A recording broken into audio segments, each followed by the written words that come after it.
Welcome to the podcast, Tell It to Trevor. My guest is Linn. I'm Linn. How you doing? So what got you into wrestling? I'm just going to go right Is that how you're just going to jump right into it? Yeah. You're not going to give them like some kind of longer intro? You're just going to, hey, it's Linn. That's what I do. See, but like you got to get them engaged.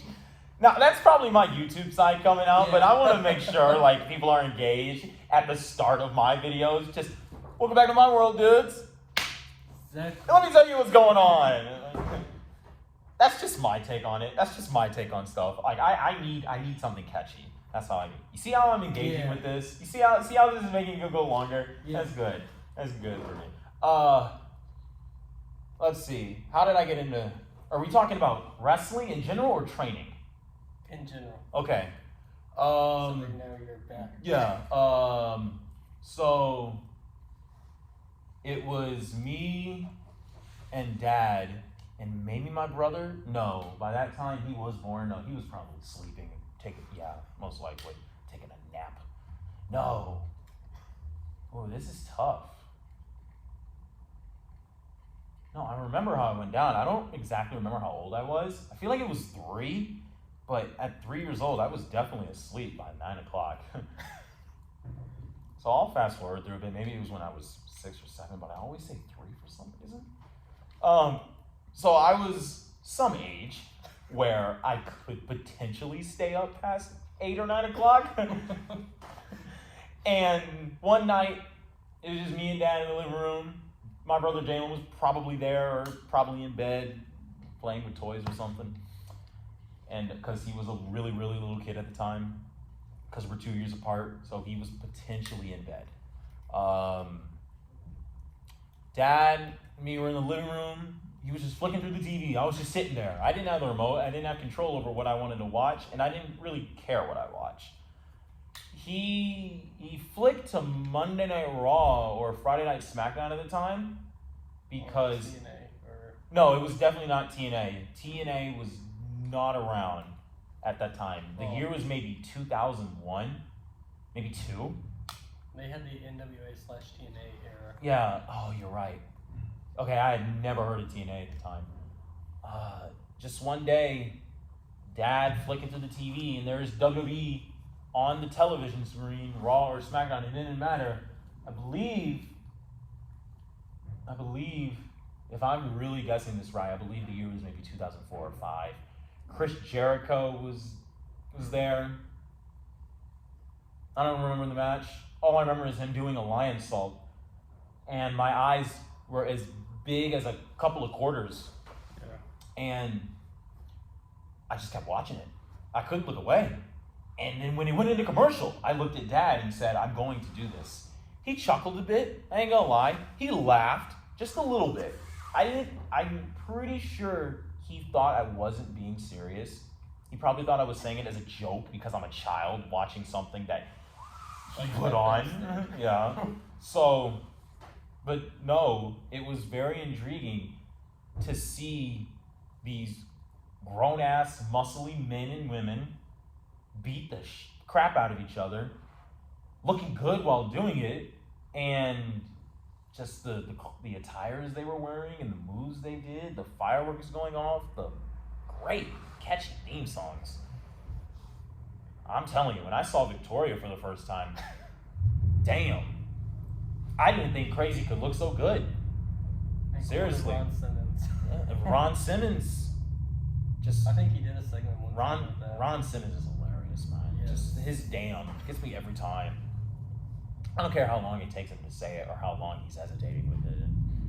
He makes it work. He makes it work every time. I would hire him. I'd pay him $200 just to come here, say damn, and leave. I would too. It's $400 right there.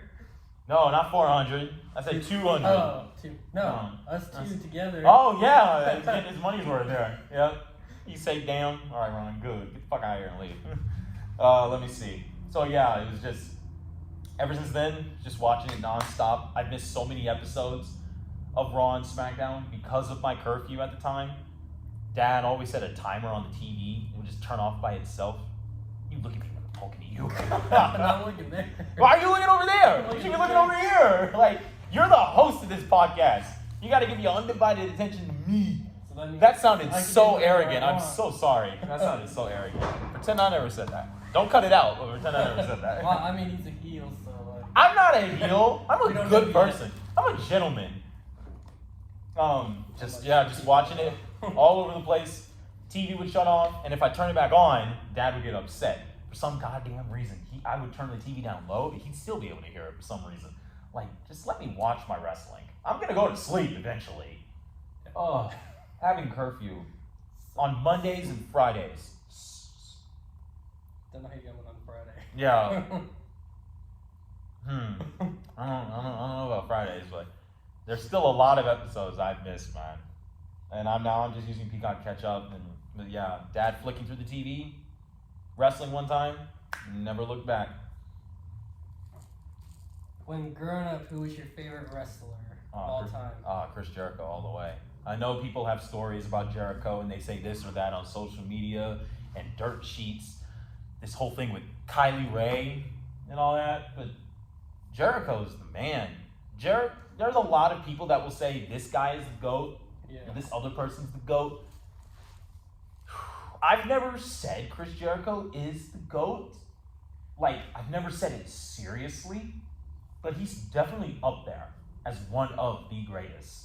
The man makes everything work, and the lion salt and the charisma he had as I was watching him growing up, man. And the walls of Jericho and his triangle drop kick he does in the corner, man. It's so great. Well, you already answered the next question. I don't know what the next question is, but I answered why were they your favorite? Just whenever I mean, you can do it. I mean, I say this all the time. If you wear kick pads in wrestling, you're automatically cool to me. They just look so good. I don't know where Jericho got his kick pads from. The one where it says like Jericho on the side. I want those. I would put those on myself in WWE video games because they look so damn good. Or the Y2J. And the Y2J, yeah. I can get me some custom kick pads. I had other favorites growing up too. There's Jeff Hardy. He inspired so many black people. I was a fan of Matt Hardy too, but Jeff was a daredevil. Yeah, he did this. If anybody didn't catch that, he did this. Like, yeah, Matt, I liked Matt Hardy, okay? Not as much as Jeff, but still, I enjoyed watching Matt Hardy growing up. I did. When he won the ECW title, I was very happy for him because, like, that was his first taste of a world championship in the WWE. His first taste, and it was miraculous. And I say that a lot. Yeah, it was great. It was great. I wish his reign was a little bit longer, but it's fine. And then he became TNA World Heavyweight Champion, which was his real taste of a world championship on a major promotion. And Matt definitely deserved that. I think he won that title twice, too. Yeah, the Hardy Boys. I was a big fan of Shawn Michaels. I remember he used to always playing as him. 2007, SmackDown vs. Raw. My brother would be Triple H. It was fun playing as DX. Randy Orton. Randy Orton was another one. WWE 2K12 cover. Mm-hmm. Still got that one. JBL. JBL is one of my all-time favorite heels. The man knows how to work. He's a terrific bad guy, and he's fun to hate, and I love to watch him. I know there's more people. I was a big fan of JTG as well. Yep. I love JTG. Now that he's up there. No, that's Chad. Oh, that's Chad. That's Chad. No, JTG is still alive. That strap match they had, that's an underrated match. MVP is another one, yeah. Mark Henry. I love Mark Henry. No one rocks the color salmon like Mark Henry. Yes. Leo Rush. Of course, I was watching Leo Rush as I'm way older, but there's another one of my favorites. Adam Cole. Yeah, he's like top 50. I don't know. He's in there somewhere. I don't know what number he's at, but he's in there somewhere. I can definitely say Matt Taven is above him in my list. I love Matt Taven, dude. He's Matt Taven. My favorites, I want to say, I don't know if this is a question. I'm going to say my favorites right now, since we're talking about it. I ain't going to lie. At the top of that list is Erica Demia. For those of you who don't know, she trains here. This is her headquarters. This is her headquarters. Her hero lab. Yeah. Headquarters, yeah. Young lady's only 19. She's doing phenomenal. She's about to be in a video game soon. Which I just pre-ordered. That game's out for pre-order already? Well, I got it exclusive because I got a buddy in Jersey. Oh! Then I see this man knows a lot of stuff, or a lot of people. Yes. If you know a guy, you know a guy. And if you know a guy, that guy's probably Kobe. So, Trevor, be sure to follow him on his social medias. I'm sure he put the links in the description below. And if you didn't, no, I just tagged the Instagram link. Good.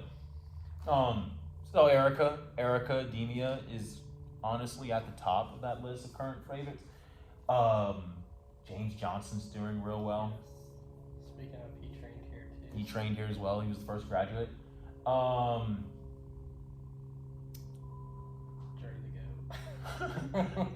He's up there somewhere. Like I said before, Dre's just starting. He hasn't been wrestling as long as Erica Demia, and she kind of just started too. But well, maybe not just started. She's already a year in, over a year, and Dre's just getting his foot off the ground or his feet. Dre's doing dope too. When the last time I talked to Dre, Dre's had like maybe no more than 10 matches under his belt so far. I don't know if that's the exact number, but he knows how to get the crowd up there. He knows how to get them to pop. DPJ, Dennis, another person that trained here. Dennis's style is intriguing. It's very, very fun to watch Dennis work. And he's like a older brother or something. No.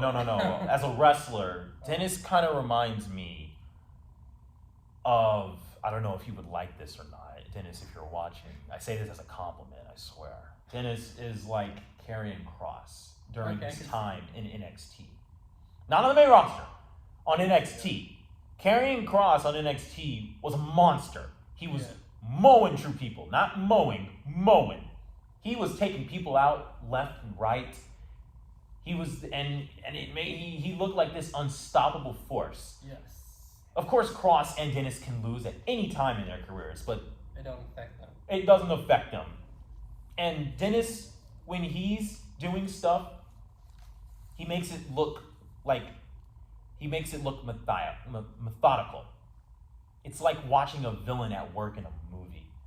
Yeah. Like the first Spider-Man movie with Tobey Maguire. That scene where Green Goblin was just beating the shit out of Peter in that abandoned building. Yes. If you take that's Dennis to me, just slower. That's Dennis. Dennis taking his time with his strikes, hitting people when they need to be hit, sort of just stalking them. That's Dennis. A hint of Green Goblin and Karrion Kross put together. And in my opinion, Dennis is going to go far.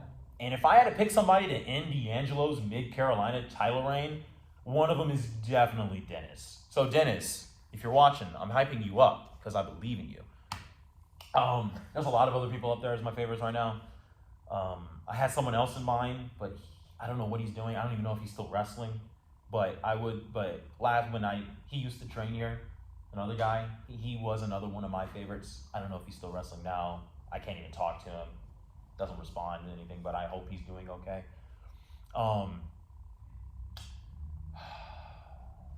Jacob Fatu. Yeah. Jacob Fatu. There's another one. Ray Phoenix and Pac. Pentagon? Yeah. That's like a mix between Pac and Ray Phoenix. Yeah. I love Ray Phoenix and Pac. Orange Cassidy is always a joy to watch.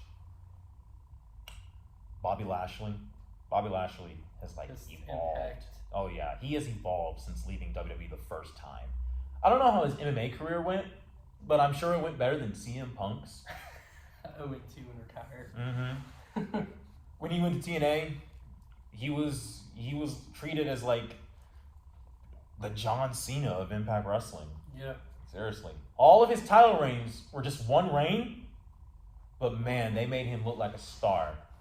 And I know Impact Wrestling is on the lower side when it comes to WWE, yes, but Impact Wrestling is still alive, so they must be doing something right, even if they're performing in smaller venues, which is not a problem at all.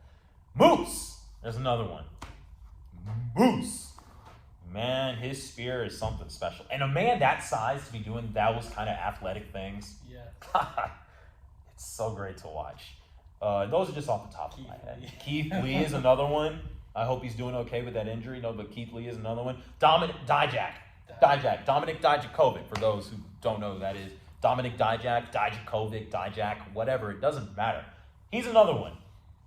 I love him so much. I just love watching him work.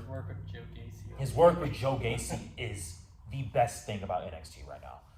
Ethan, our trainer, will always talk about, if you want to watch like somebody and take notes from characters, watch Joe Gacy. Yes. I agree with him. Ethan's never lied. Dijak is another one to me. Dijak will deliberately go on Twitter and be himself and say he'll beat the shit out of somebody or he'll spit in a kid's face. That's Dijak, and I love it. I like all of his tweets.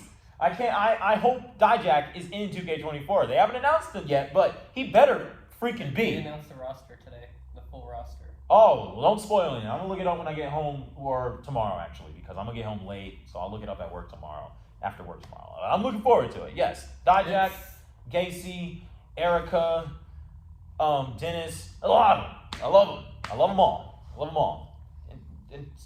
Boy. How would you navigate what? Navigate? Yes, navigate your career path to reach your current.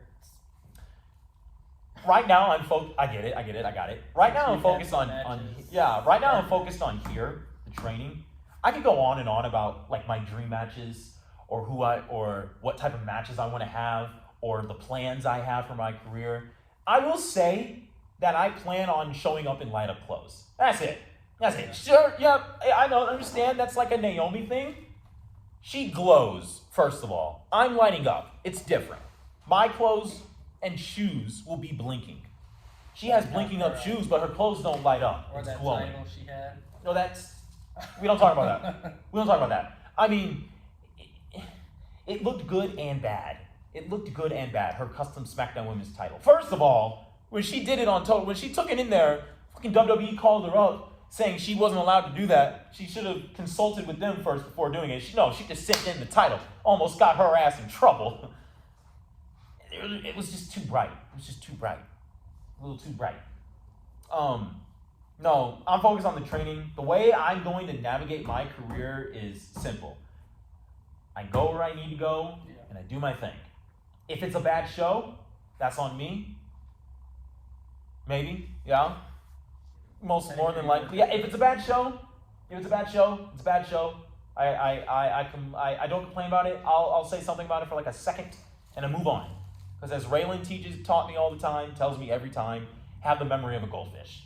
Yes. You remember it, and then you forget about it a second later. You should just make that like a merchandise. Yes. As much as he talks about it in my class. Oh, absolutely. I'll buy that. My career, God is going to take me where I need to go.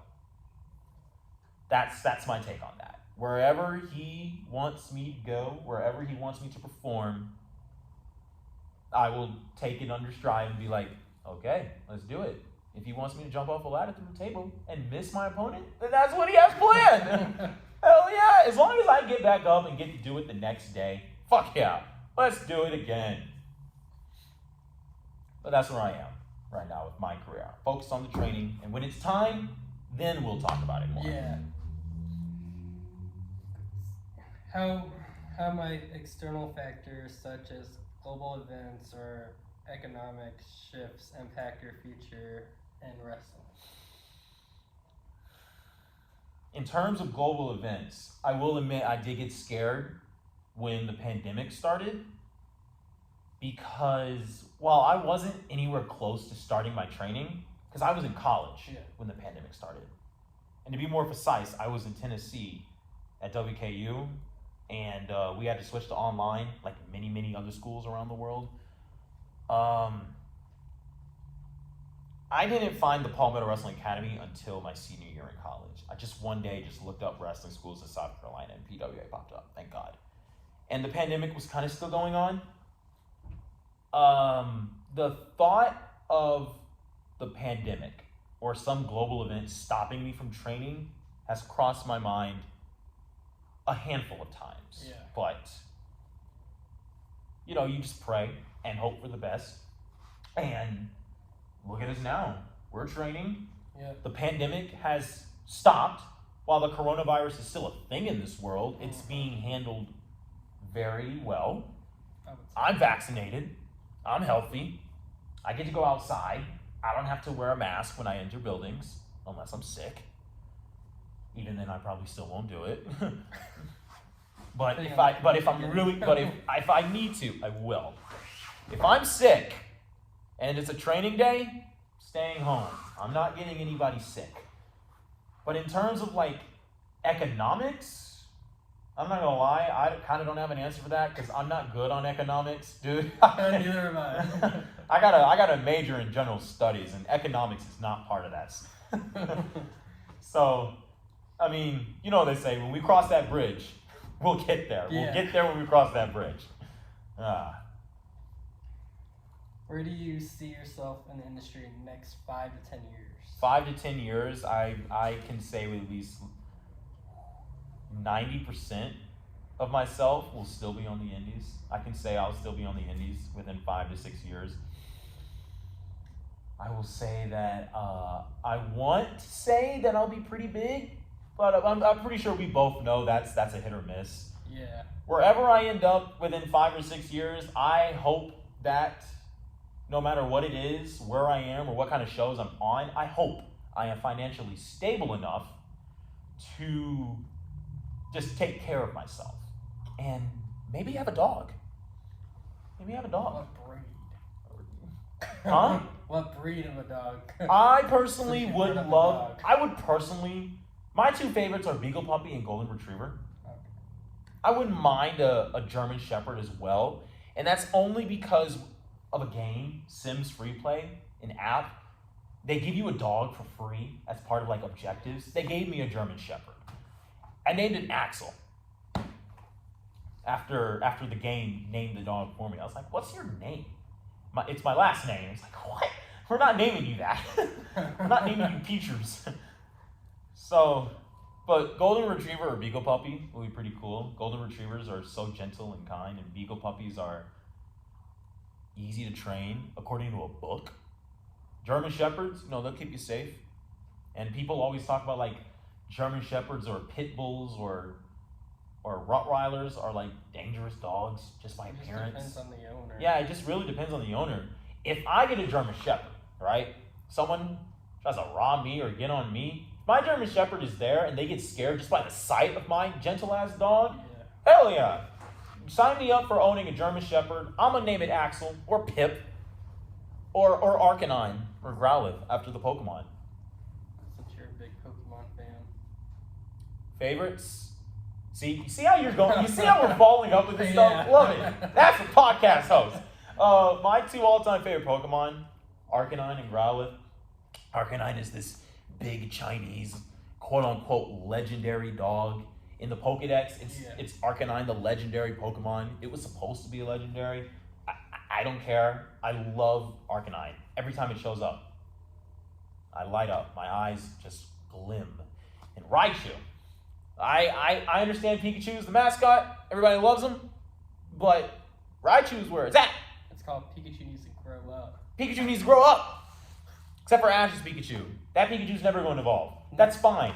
That's fine. It would be tragic if just out of nowhere they decided to evolve that little mouse. Well, it's kind of hard to now since the show's over. Yeah. Well, Ash's journey is over.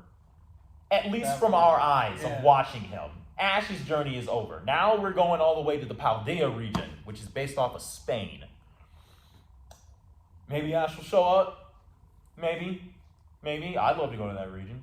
Sign me up for that little cat Pokemon. Spirigatigo. I think that's what it's called. I think that's how you say it.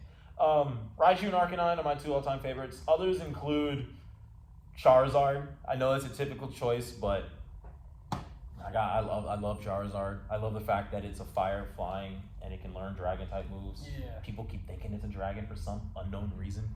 They even put that as a little thing in black and white. Fucking Charizard shows up in front of Ash, and one of his friends, Iris, immediately thinks it's a dragon type. And Ash pulls out his Pokédex, right, and gets this sophisticated look on his face, like, bitch, I told you. It's hilarious. You can just use dragon type moves.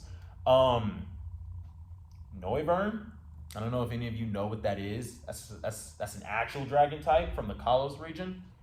This big dragon with these ears that look like speakers.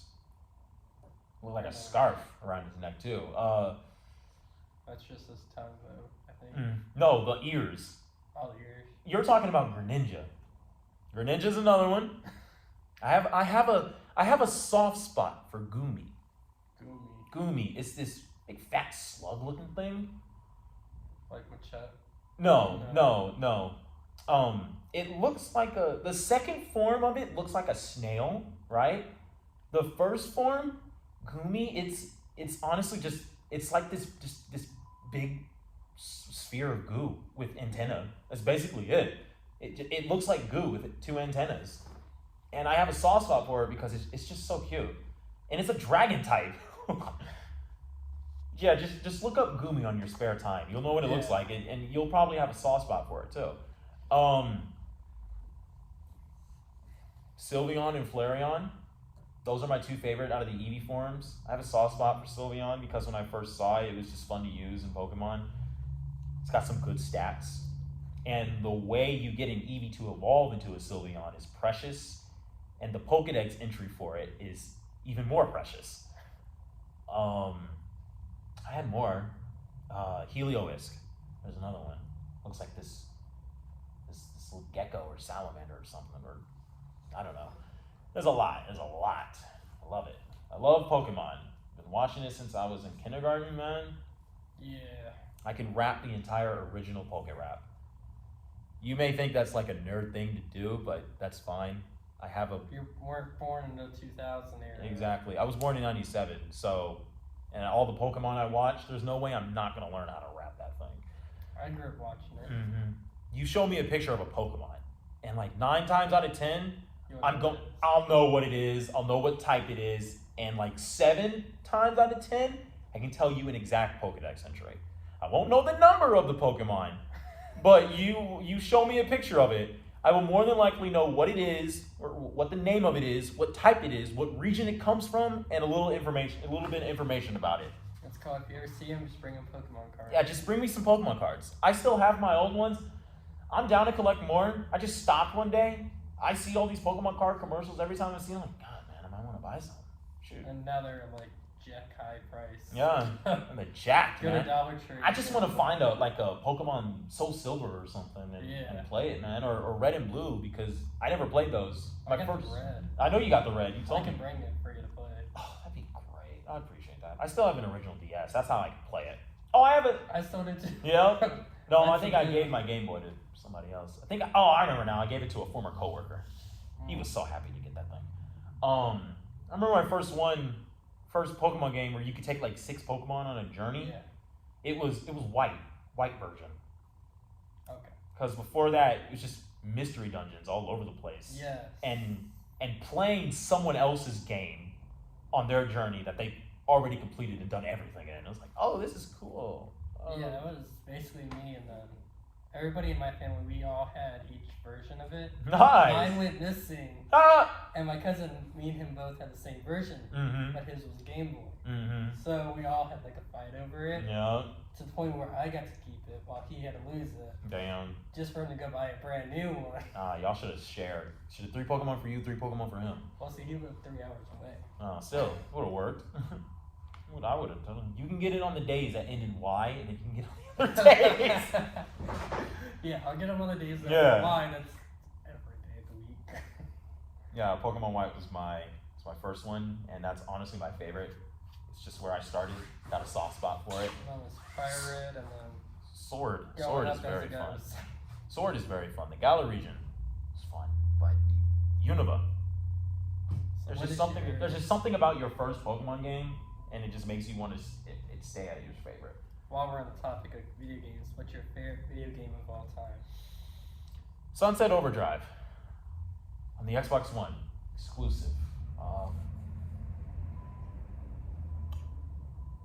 You just going around shooting shit with these kids next door inspired weapons but they're adult rated.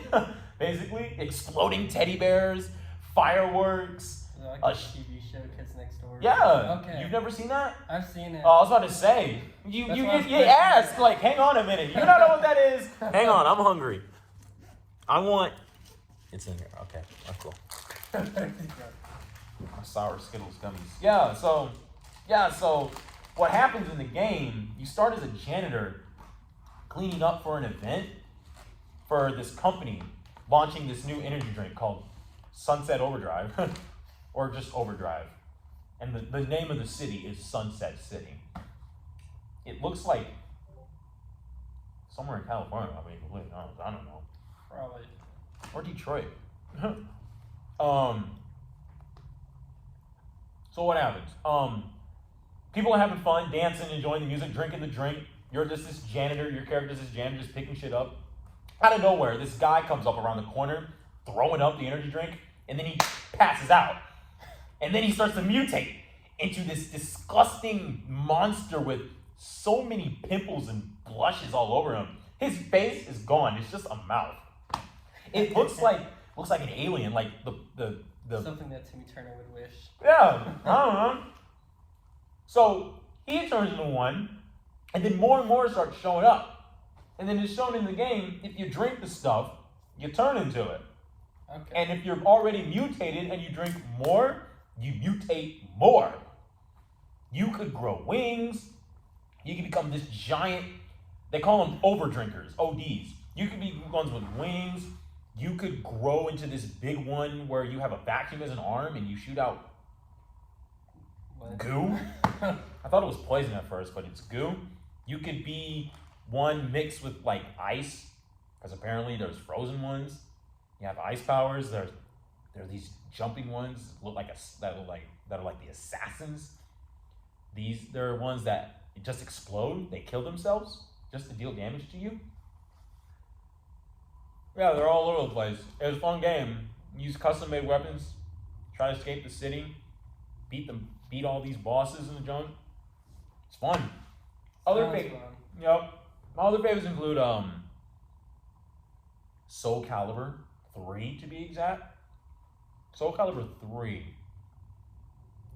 to me, is the best one. I haven't played either one of them. It's fun. Soul Calibur 3. I'm a guy that collects retro games. Like SmackDown versus Raw 2011. Yeah.